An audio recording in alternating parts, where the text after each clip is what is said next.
Hello, Micromobility. Woo! Yes. How fun is this? Voice amplification, technology of the future.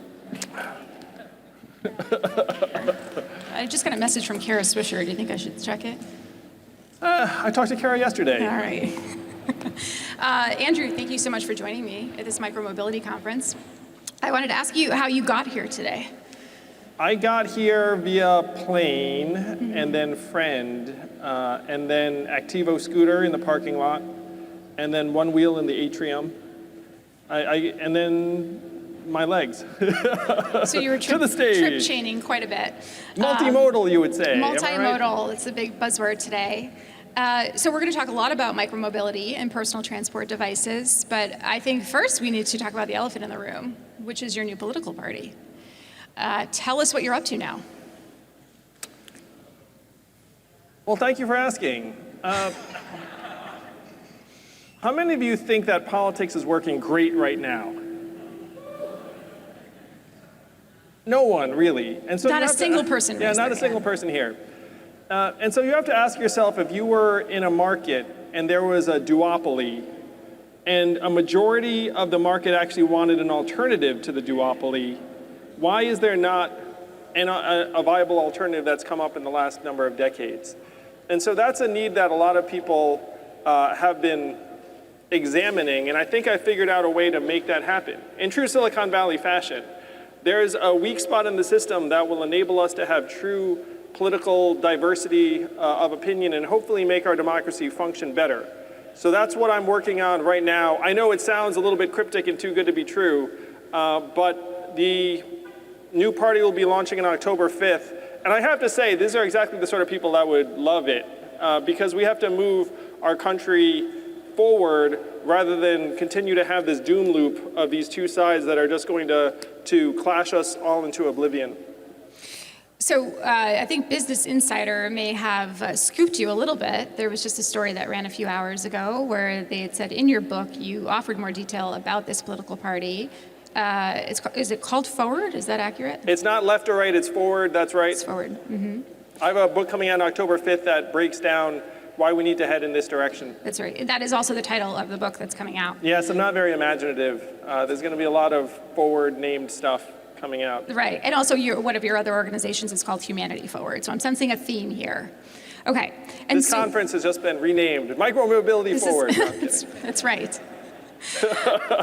And so, so talk a little bit about what the tenets or principles are of this new party that you plan to launch. I go into it in greater detail, and we're going to be doing a series of press around it a little bit later.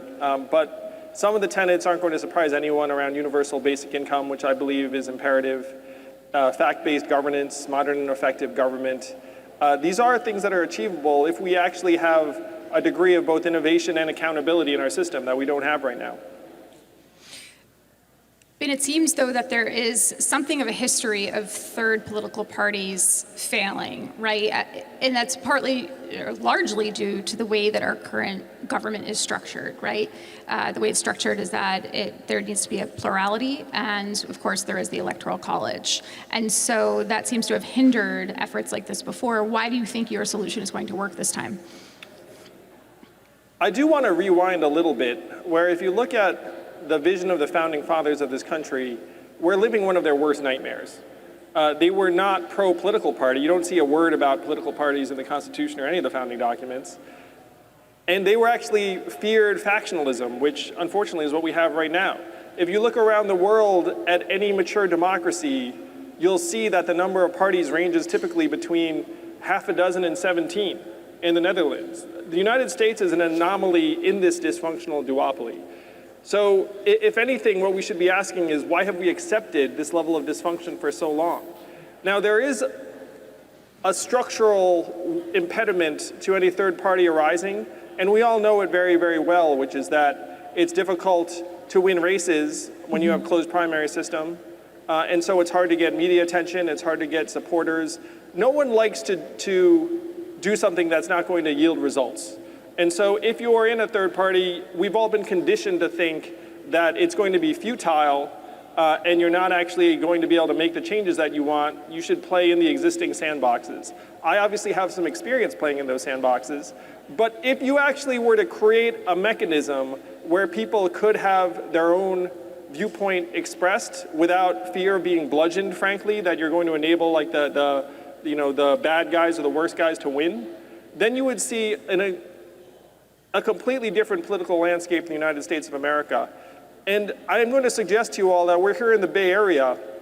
We've seen innovation in transportation and our way of life in ways big and small. Why are we not seeing that innovation at the political level?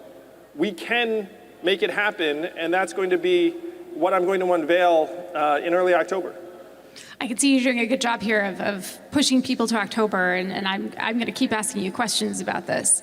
Let's just take one of those, one of these principles that you seem to be a proponent of, which is ranked choice voting, right? How is something like that, do you think, in primaries in particular, how is that going to revolutionize our current system? Ranked choice voting, how many of you know a lot about ranked choice voting? Raise your hand if you know a lot about it. Some people do. This But is it's a very, also, very I think, savvy confusing crowd. for a lot of people, right? So ranked choice voting is a system where people rank multiple candidates, and the first candidate That's just an iPhone. who gets more than 50% of the voters then becomes the winner. And there are so many advantages to ranked choice voting. Number one is it eliminates what's called the spoiler effect, which is if you vote for someone who doesn't win, let's say a third-party candidate, then your vote will just go on to another candidate, let's say a major party candidate, so all of a sudden you have no downside of voting for the minor candidate. It also discourages negative campaigning because if I trash my opponent and there are a bunch of people in the field, then maybe you like my trashee less, but you also like me less, and then a third person will end up benefiting. So there are many benefits to ranked choice voting. This is another archaic mechanism we've been saddled with, which is this plurality voting system. If you'd had a ranked choice voting system during the Republican primary when Trump ran in 2016, he almost certainly would not have won that nomination. Because if you look at the numbers, he was getting more votes than any of the other candidates, but he wasn't getting 51% of the votes. If the other voters had been able to rank their candidates, you probably would have seen another non-Trump candidate emerge. So when you look at some of the problems we've been struggling with, and I think a lot of people here would appreciate this, they're actually process problems. And we're being distracted by this clash saying, oh, vote for this person, don't vote for this person, when really it's the plumbing that we have to fix. I love talking to you all about this because I feel like this is your language, am I right? But also you have a well-worn reputation for talking to people who you wouldn't normally perhaps identify as a progressive, right? You kind of like to talk across both sides of the political spectrum. And what do you think about this new party is going to appeal to both sides on the political aisle? Lauren, I loved running for president, and I presented a case that was natural to me, which was born out of facts and technology and economic trends. And I was stunned by the fact that we ended up activating a whole different set of people that weren't even natively political. Down the stretch of my campaign, someone did a survey and it showed that 42% of the people that supported me weren't traditional Democrats.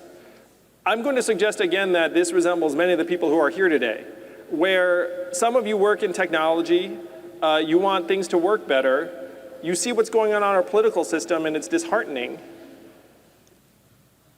Those are some of the people that my campaign helped to activate. And the goal is to take some of that sense of optimism and possibility and innovation and insert it into our political system. It's strange to me that we've been waiting this long. And I was surprised myself at the fact that the language of facts was a new political language. But facts actually end up being really appealing to people on any side of the political spectrum, whether you're progressive, independent, libertarian, Democratic, or Republican. And so that's one reason why if you survey people of different political alignments, a lot of them will say, I don't agree with Yang on everything, but I can listen to him. Let's talk about tech, actually. I mean, you're often identified as a tech entrepreneur. You are an entrepreneur. And I think that a lot of people saw you, and still probably see you, as a very technocratic candidate. But at the same time, you didn't hold back from critiquing the technology industry during some of your campaigning, right? Yeah, you talked about large corporations paying more taxes, for example. How has your thinking about the tech industry evolved over the past couple of years in particular?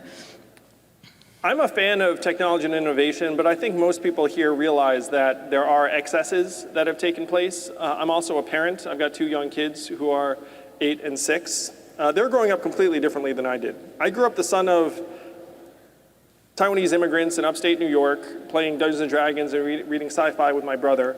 And I see the way my kids are growing up. They love their screens. One of my sons literally said that his iPad is his best friend. And I know that my experience is not unique at all. So we should be trying to integrate what technology can do for us all with our own well-being, our family's well-being. And right now we sense that tech companies are great at solving market-based problems. But there are negative externalities that have arisen. And again, our government is so behind the curve that all these externalities are completely going unaddressed. So to me, there is a balance that should be drawn. I think most people who work in technology would agree with that. Maybe we should talk about micromobility. Actually, I have one more quick question for you. When you think about this movement forward, does this new political party, is this a vehicle for you in 2022, 2024? What do the next couple of years look like for you in those regards? We're going to be very focused on 2022 in helping change the process so that people are rewarded less for extremity. Right now, if you look at members of Congress on either side, they're selected by the 20% most ideologically extreme in their districts. And 83% of districts are non-competitive. By that I mean they're safely Democratic or safely Republican.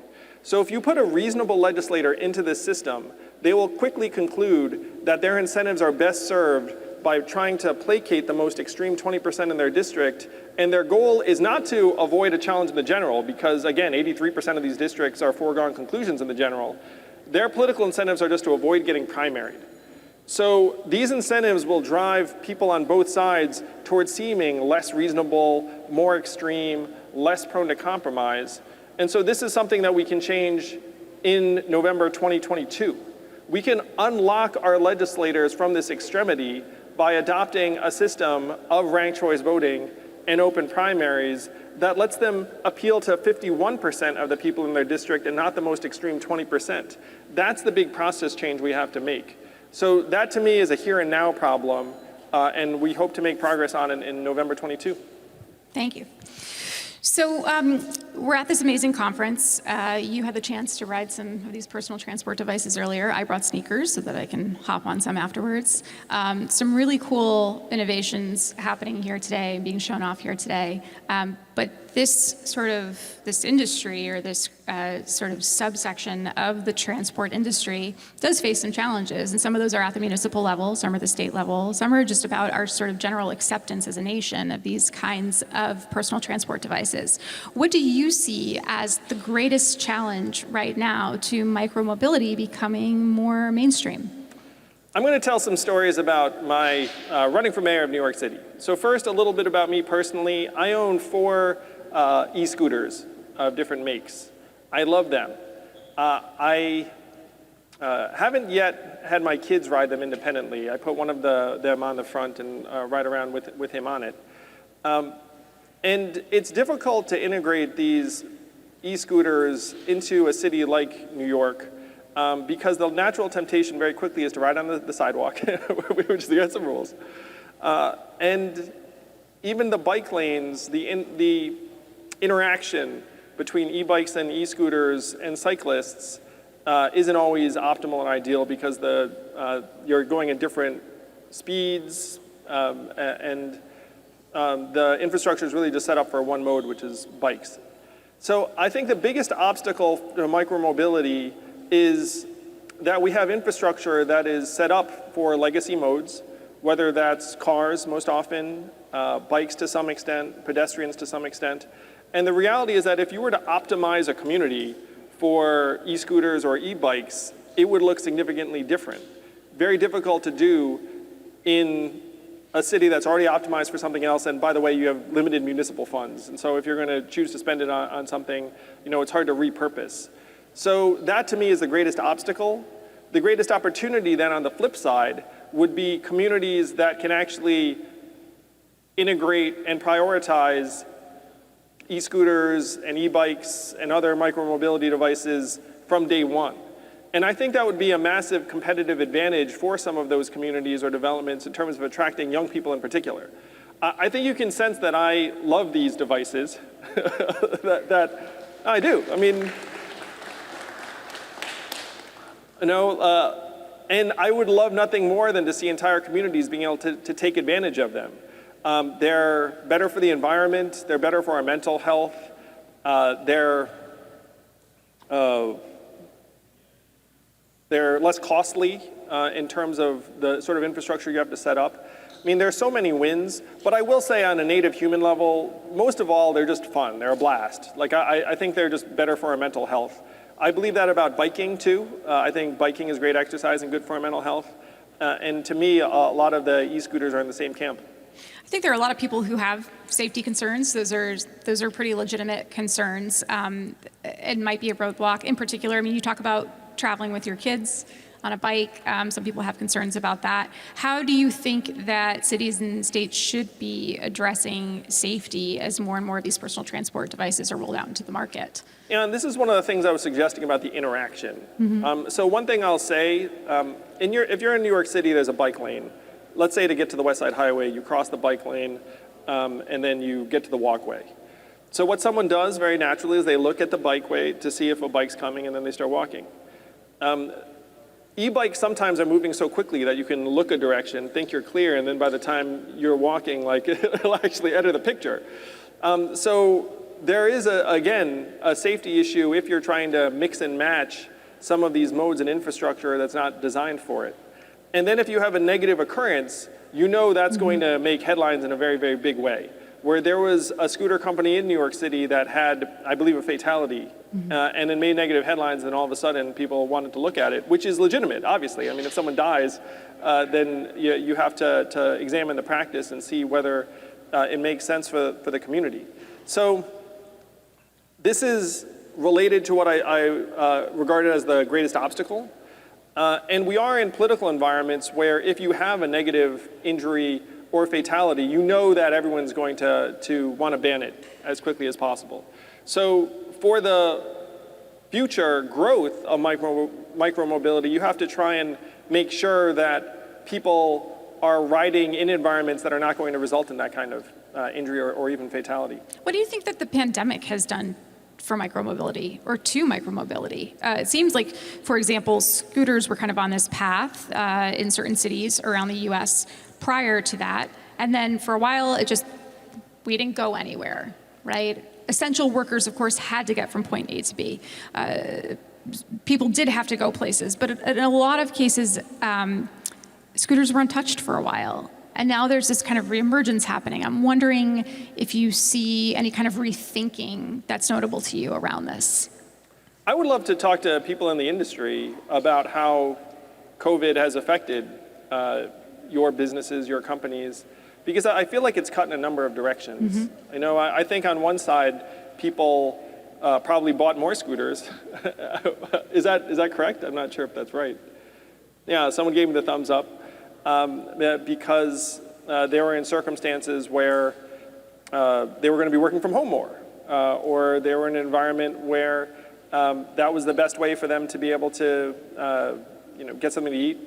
So I feel like that would be a very positive drive, and I think that that's one reason why you're seeing some of these political issues rise, because someone buys a device, they love it, they use it, they ride it, and then enough people do it, and then there's a problem, and then everyone looks up and says, okay, what are we going to do to try and make sure that people can use these safely? The thing to avoid is that overreaction, and I think that is a real concern, is that if bad things happen and then people complain, then they'll say these devices are a nuisance, when you have to try and balance the good with the bad. There's so much intrinsic good to micromobility. It's a bit of a mouthful, micromobility. Yeah. What would you name it? The conference, if you had to rename it. Micromobility is a cool name. I mean, you understand what it is. You call it micromobility forward. Yeah, maybe it needs a forward in there somewhere. Maybe micro forward mobility, something like that. Needs to workshop it, I think. I wouldn't do that to them, though. Yeah. I mean, when you look at there's so many interesting companies here, right? When you look at the way this industry is headed, I tend to wonder if, let's just take a company like Lyft, for example, who I know is here today. Right, and Lyft has some multimodal solutions. They have car solutions. They have, they did have, Lyft Pool. I don't know if now you can take rides with other people because of COVID. There are bikes, there are scooters, right? And I kind of wonder if ultimately what's going to happen is we're going to see this movement towards a few companies owning the multimodal experiences, or if there's going to be a great unbundling where there are just so many different options, right? People are able to sort of effectively trip chain using different modes from different providers and like what that looks like. Where do you see that going in the future? Well, the way you're asking the question seems to suggest that one would be better than the other. I'm going to attach no moral judgment to it. But, I mean, we are seeing kind of ownership of certain companies over our technology experiences now, right? And we know how that's turning out. Yeah, and I think this is one of the excesses that I referred to earlier, where we're in an environment where a lot of the economic forces lead towards consolidation. And then if you have a company that achieves what Tim O'Reilly calls super money, where you have a market cap where all of a sudden you can start gobbling up other companies, then the field consolidates very quickly. And that's where you would probably guess that a lot of industries are going to wind up over time, which is something I'm not a fan of.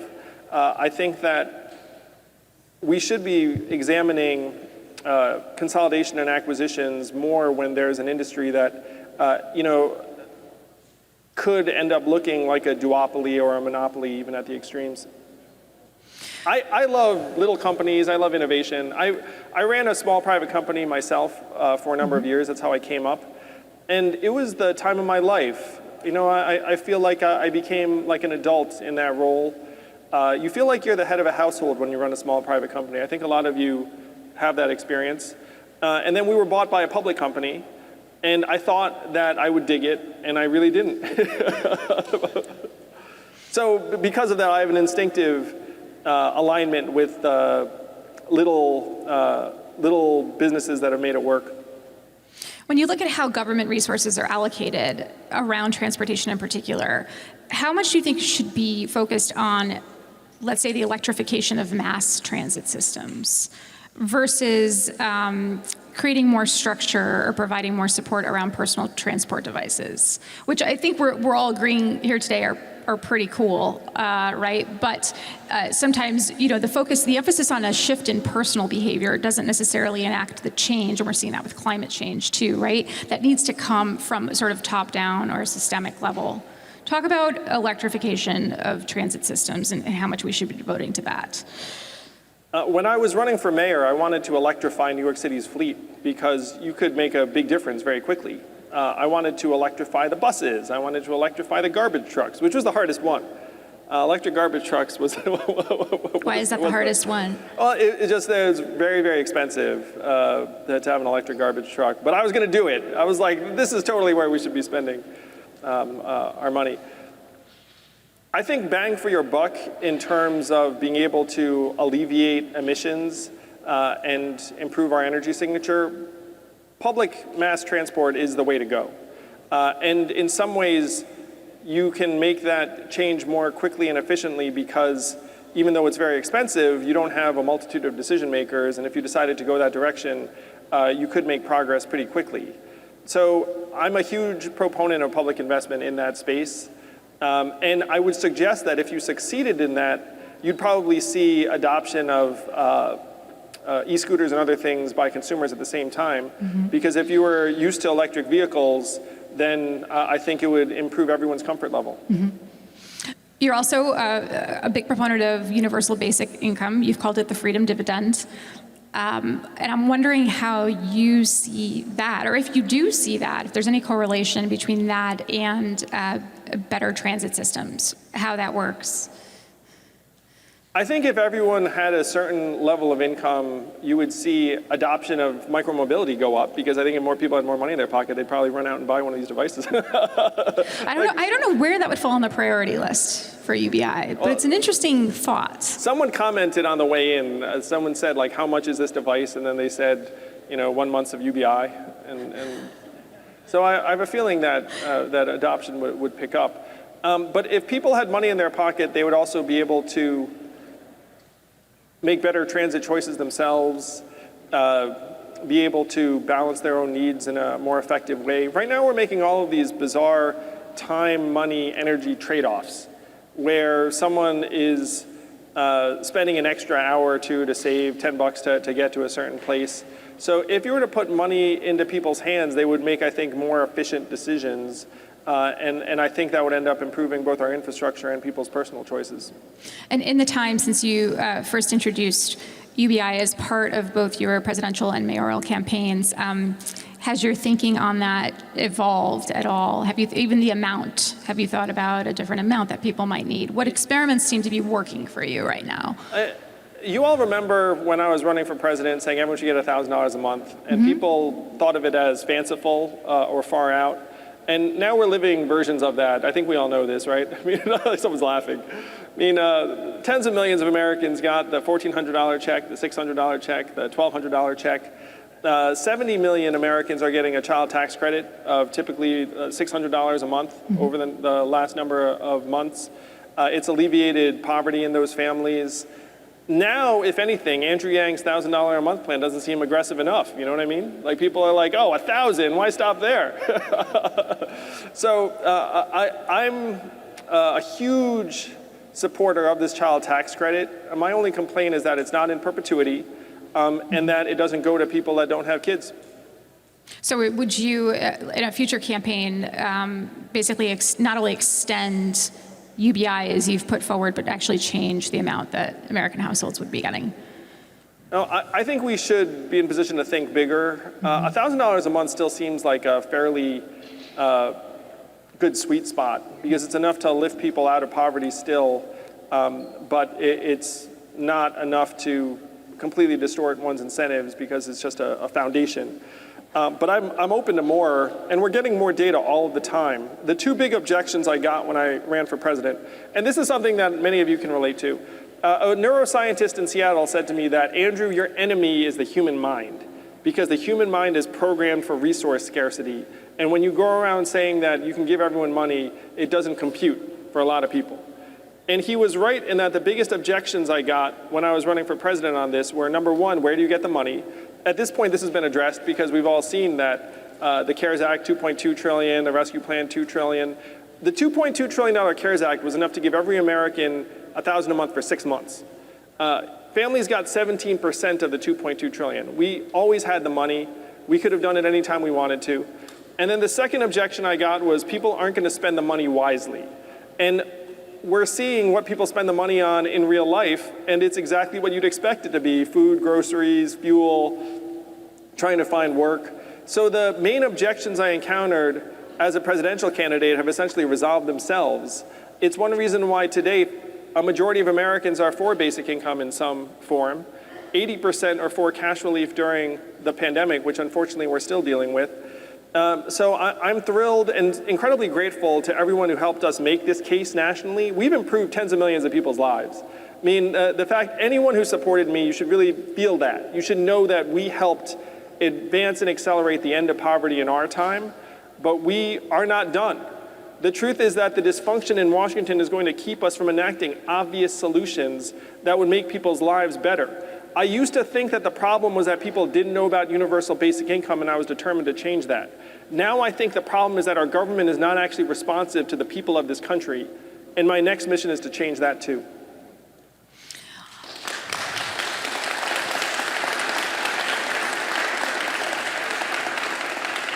I think that's a great place to wrap, and I think we're pretty much out of time. So, Andrew, thank you so much. Micromobility, it's been a blast. It's great to be here. Let's give it up for Lauren as well. Yay, Lauren.